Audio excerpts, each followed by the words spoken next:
No, no. So that was we talked a bit about geology there. My next question is cosmological or Mhm.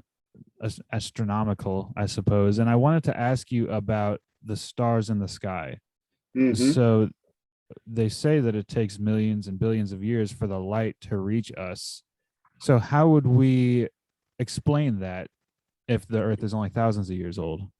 Yeah, let me explain a little bit more about that, particularly to the audience, because sometimes the audience doesn't understand the distant starlight issue.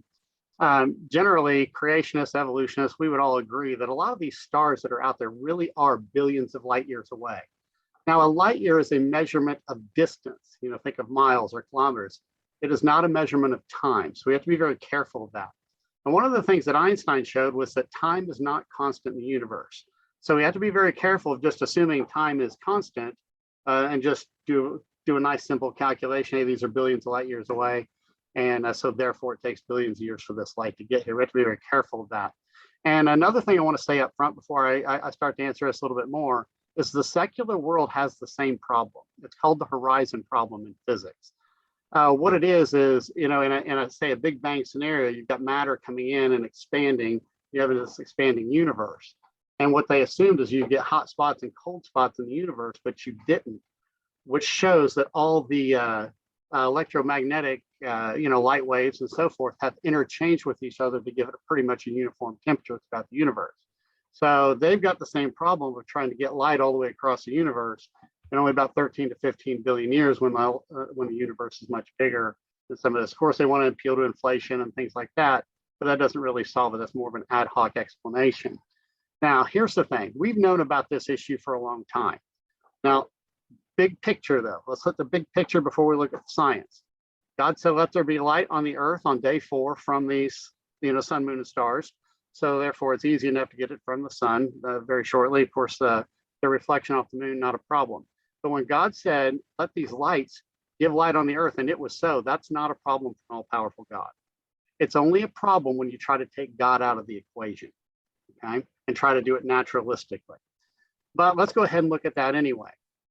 There's a number of different models that creationists have that can potentially solve this issue. One of the old ones that most people actually reject and throw out is called speed of light decay. We sometimes call it CDK. C is the abbreviation for the speed of light. Now, most people have rejected that particular model because if the speed of light was faster in the past and it's slowed down to what we have, yeah, it would solve the distant starlight problem.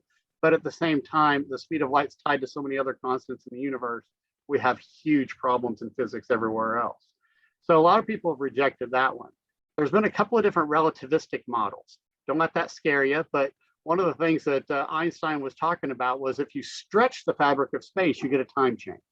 So some physicists, Russ Humphreys and John Hartnett, they both have some models based on this. Russ Humphreys has actually backed off of his. He's got a few issues, I think, with his. John Hartnett allows a little bit more miraculous stuff going on there, but I know he still promotes that one. There's a number of others. Dr. Danny Faulkner here at the ministry has a Dasha solution that he works on, but probably my favorite is the one that comes from Dr. Jason Lisle. He's an astrophysicist. He has his own ministry called Biblical Science Institute. And he used to work with Answers in Genesis and the Institute for Creation Research. He's pretty well known out there.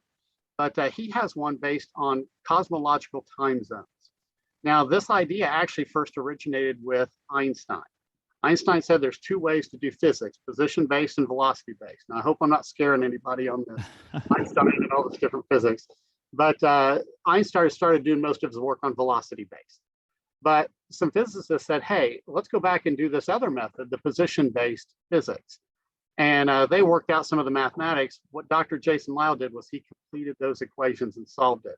And really what it does is it solves the distant starlight problem. Now, let me put it in layman's terms so all the rest of us can kind of understand. Thank you. Okay, let's say we are billions of light years away. We're sitting on a light beam that leaves a star billions of light years away. We're going to ride that light beam all the way to Earth. How long was our trip? 0. Time goes to 0 when you move at the speed of light.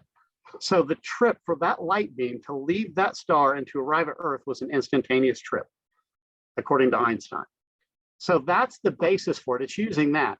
Now, sometimes we like to liken it like, let's say you hop on an airplane in New York and you fly to LA, how long was your trip? If you're going the speed of light, it was an instantaneous trip. Time went to zero.